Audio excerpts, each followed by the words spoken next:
এগিয়ে আসুন এবং আপনারা আপনাদের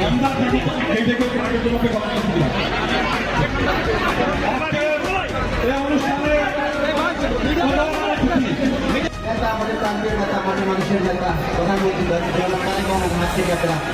আজকের এই খাদ্য সমিতি এবং বস্ত্র আলোচনা গ্রহণ করুন। আপনারা আমাদের দলের পক্ষ থেকে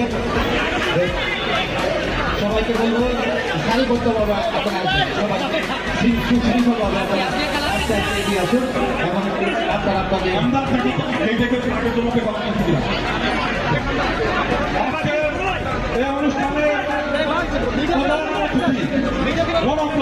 বাংলাদেশ সরকারের মাননীয় প্রধানমন্ত্রী জনাব তারেক রহমান উপস্থিত থেকে অসহায় এবং সাধারণ মানুষের মাঝে সামগ্রী এবং বস্ত্র বিতরণ করছেন। আমরা ঢাকা 11 বিএনপির পক্ষ থেকে